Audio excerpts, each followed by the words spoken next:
ಬಳಿದ ಬೆನ್ನು ಹತ್ತಿ ನೂರಾರು ಊರು ಸುತ್ತಿ ಏನೇನೋ ಕಂಡ ಮೇಲು ನಮ್ಮೂರೇ ನಮಗೆ ಮೇಲು.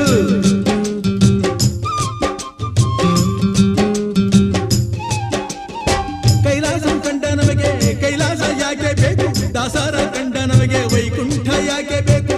ಮುಂದಿನ ನನ್ನ ಜನ್ಮ ಬರೆದಿಟ್ಟನಂತೆ ಬ್ರಹ್ಮ ಇಲ್ಲಿಯೇ ಇಲ್ಲಿಯೇ ಎಂದಿಗೂ ನಾನಿಲ್ಲಿಯೇ.